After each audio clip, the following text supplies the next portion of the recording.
मुझे पता नहीं आपको ये पता है या नहीं, लेकिन जिस तरीके से बॉलीवुड ने प्रभास को फंसाया है। अब मैं सिंपल बात बोल देता हूँ कि कैसे। देखो, सिंपल आदमी वो भी एक ह्यूमन बीइंग है। पैसा नहीं चाहिए ये किसको होने वाला है। 120 करोड़ का उसका ऑफर जो वो ठुकरा नहीं पाता है। ये बात मत भूलो कि वो एक ऐसी इंडस्ट्री से आता है जो रिस्पेक्ट करती है पूरे रिलीजन्स को। स्पेशली यार, तेलुगु बहुत रिस्पेक्ट करता है। ओके, हिंदी से तो कंपेयर भी मत करो। बॉलीवुड वरना इतने साल टिकता नहीं आज तक हिंदी में।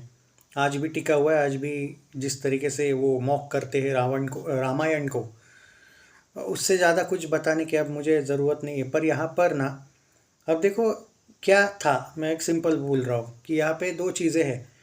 एक सिंपल बात है कि अगर बॉलीवुड की ये मूवी अच्छी बनती तो प्रभास बन जाता सबसे बड़ा सुपरस्टार। ऑलरेडी इसने 3 मूवीज़ 100 करोड़ प्लस के ओपनिंग दिए, इंक्लूडिंग आदि पुरुष। पर इसका जो बजट है वो बहुत महंगा है। अब 700 करोड़, देखो वो 500 वास तो भूल जाओ। टीज़र से पहले वाला बजट था 500। ऑफिशियल अपडेट आई है 700 करोड़ इसका बजट है। अब इन्होंने क्या किया, इनको पता है कि भाई उसका स्टारडम काम करेगा, लेकिन उनको ये भी पता है कि तेलुगु में इसका स्टारडम, अगर मूवी अच्छी नहीं होती है तो स्टारडम नहीं चलता है। कभी कभी हो जाता है ऐसा। बहुत सी मूवीज़ तेलुगु में मंडे को ख़त्म हो जाती है। ये आपने देखे होंगे बड़े बड़े एक्टर्स की। इवन तमिल के साथ भी ऐसा ही होता है शायद। तो अब ये क्या है कि दो चीज़ें, एक बॉलीवुड की, वो तो उनका एक मोटिव पूरा हो गया कि भाई हिंदुओं को उन्होंने हर्ट किया, सेंटिमेंट्स को। ये तो पहला पॉइंट। दूसरा सबसे बड़ा पॉइंट इनका क्या है कि मान के चलो ये मूवी अगर अच्छी चल जाती है, उसने कमा लिया, अब तुक्के से बोल लो कि चलो पकड़ लो, इन्होंने कमा लिया 800 करोड़ वर्ल्ड वाइड, तो ये हीट का टैग दिखा देंगे, पहली बात। दूसरी बात, हालांकि ये 700 करोड़ की movie 800 crore world wide gross से ये हिट का टैग दिखा तो नहीं पाएंगे, लेकिन ये फ्लॉप भी नहीं दिखा पाएंगे। तो मान के चलो कि भाई हो गया। तो इनका क्या होगा कि भाई इतना मॉक करने के बावजूद भी हम हिट हुए, पब्लिक तो सी है। ओके, तो अब ये इनका मोटिव होगा। दूसरा बोनस ये हो जाएगा, पर इनका ये भी डर है कि भाई प्रभास बहुत बड़ा स्टार बन जाएगा, फिर पैन इंडिया का स्टार। और उसकी सेलर भी आने वाली, उसकी 2-3 मूवीज़ बड़ी बड़ी आने वाली है। वो पैन इंडिया है और पैन इंडिया में उसका कोई भी मुकाबला नहीं कर पाएगा, क्योंकि आप जानते हो कि पठान ने कितना भी अच्छा कलेक्शन किया हो, तमिल और तेलुगु मिला के सिर्फ 20 करोड़ कमाया। पर यहाँ पे अगर हिंदी में ये पहले ही दिन 37 करोड़ कर रहा है। हालांकि हिंदी में कल से बहुत कम आएगा कलेक्शन, वो मैं अभी भी बोल रहा हूँ। शायद राधे श्याम जैसा ही इसका हाल होने वाला है। इवन आज से ही मैंने देखे हिंदी के बहुत से टिकट्स कैंसिल हुए हैं।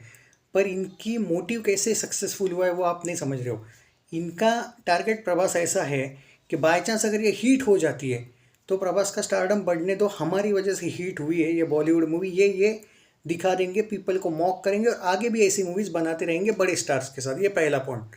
ये हिट हुआ तो इनको कोई फ़र्क नहीं पड़ता कि प्रभास हिट तो हिट, इनको चल जाएगा। वो आगे चल के इसको ही लेके वो कोई मूवीज़ बनाएंगे और प्रभास को भी बॉलीवुड पसंद आने लगेगा।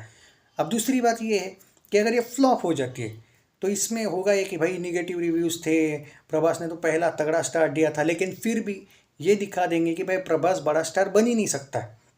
मतलब वो सिर्फ तेलुगु में चलेगा, बाहुबली एक तुक्का था, ये वो दिखाना चाहेंगे। ये सिंपल बात है। प्रभास को भी इतना समझ में आता था कि राजमौली जो है, राजमौली सर, उनके जैसी कभी भी रामायण हो महाभारत हो कोई नहीं बना पाएगा, और बॉलीवुड में तो नहीं बना पाएगा, ये तो भाई कंफर्म था। मैं पहले दिन से बोल रहा था कि ओम राउत की ये फिल्म तानाजी नहीं थी, वो अजय देवगन ने बनाई थी। भाई अजय देवगन अगर बना लेते ना, प्रभास को लेके भी अगर बाई चांस रामायण आदि पुरुष, तो भाई बेटर बनाते भाई। और एटलीस्ट भाई मजाक तो बिल्कुल ना बनाते, लाइफ में गारंटी देता हूँ मैं आपको उनकी। दूसरी बात ये है कि तो इनके दोनों भी मोटिव सक्सेसफुल है। अगर ये मूवी डिजास्टर भी जाती है तो प्रभास हो जाएगा बदनाम। ओम राउत तो वैसे भी बाद में कौन पूछेगा, और वो तो भाई बर्बाद होने के लिए तैयार भी है। उसका तो क्लियर मोटिव दिख रहा है कि उसको शायद पैसा ही उसका इतना मिल गया था कि भाई चलो मिल ही गया है, तो इसका कुछ होने नहीं वाला। क्योंकि एज अ डायरेक्टर, वो प्रोड्यूसर नहीं है, एज अ डायरेक्टर है, उसने पैसा नहीं लगाया ना, तो पैसा तो उसको वैसे भी मिल गया। फ्लॉप हो हिट हो क्या फ़र्क पड़ता है। पर प्रभास का नाम गया और पूरा बॉलीवुड खुश। पूरा बॉलीवुड दूसरे इसमें ये भी खुश कि चलो फ्लॉप तो फ्लॉप, पर प्रभास बॉलीवुड से गया। एटलीस्ट सलार का कुछ नहीं होगा, लोग गुस्सा हो जाएंगे हिंदी पीपल। ये उनका प्लान। और दूसरा तो सबसे इम्पोर्टेंट ये है कि बाई चांस अगर हिट भी जाती है तो भाई हमारे वजह से गई। हमने लोग तो भाई हमारी राजमौली से कंपेयर कर रहे थे, ये कर रहे थे। मोस्ट ट्रोलिंग मूवी होने के बाद हमने ये किया, ये वो दिखाएंगे। और बाय चांस ये आगे चल के वापस प्रभास को ही लेंगे मूवी, और ये उसमें भी कुछ जीत ही जाएंगे, क्योंकि पीपल अगर ऐसे मूवी को देंगे सपोर्ट तो भाई हो जाएगा। पर भाई एट प्रेजेंट अगर मैं डे 2 की बात करूँ, डे 2 थोड़ा डल हुआ है। पहले दिन 87 करोड़ डे 1 था, अभी के अनुसार 60 करोड़ हुआ है डे 2। मूवी नीचे आने लगी बॉस। सबसे ज़्यादा डेंजर बात ये है कि सैटरडे को ही मूवी नीचे आने लगी है, मंडे को नहीं। ये बहुत बड़ा सिग्नल है कि स्टारडम नहीं चलता है बॉस। ऐसा कुछ नहीं है कि आप कुछ भी बनाओ और स्टारडम चलेगा ना। पहला भी दिन इसको क्या मिला, इसके फैंस की वजह से क्या। ऑनेस्टली बोलता हूँ, तेलुगु फैंस तक मेकर्स को गाली दे रहे थे, मैंने देखा। वो समझ में नहीं आती मुझे तेलुगु लैंग्वेजेस, लेकिन वो जो नीचे कभी कभी ट्रांसलेशन आता है ना, समझ आ रहा था। एटलीस्ट तारीफ तो नहीं कर रहे थे वो। ये है, प्रभास फंस गया इनके जाल में, बाकी कुछ नहीं। पर फंस भी नहीं गया बोल सकते, उसको भी तो पैसा चाहिए था, 120 करोड़। आप सोचो यार क्या होते हैं। शेयर कीजिए वीडियो को, आपको क्या लगता है।